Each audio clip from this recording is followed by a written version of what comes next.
ভাই বিশ্বাস করবেন না, একটা পাগল রাস্তায় বালু মাপতেছিল। হঠাৎ করে ওই রাস্তা দিয়ে এক বিদেশি জামাই যাইতেছিল। সে বলতেছে যে পাগল তুমি কি করো। সেই পাগলটা কি বলে শোনেন। ওই পাগলটা বলতেছে যে আমি রিজিক মাপি। আর ওই জামাই বলতেছে হায় রে পাগল বলে কি, আমি অনেক দিন পরে বিদেশ থেকে আসছি, আমি আজকে শ্বশুরবাড়িতে যাচ্ছি, তো বল দেখি আমার রেজিকে আজকে কী আছে। তো ওই পাগল বলল যে তোমার রেজিকে কিছু নাই। তখন ওই জামাই হাসি দিয়ে উঠলো, বলে হাই কি কয়, আমি এতদিন পর আসছি, আমি শ্বশুরবাড়িতে যাচ্ছি, আমার বলে রেজিকে কিছু নাই।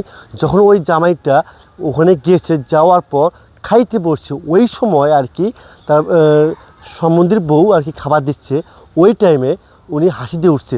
তখন ওই সম্বন্ধীর বউ মনে করছে যে আমার কী জন্য দেখছে, তখন সম্বন্ধীকে ডাকিয়ে আনে। তখন ওই বলে কী রে আমার বউকে দিয়ে হাসে, কারণটা কি। তখন লাঠি নিয়ে এসে তখন এই জামাইটা পালা যায়। তার মানে কি তার রেজেকে নেই। সব কিছুর মালিক হচ্ছে মহান আল্লাহ তাআলা।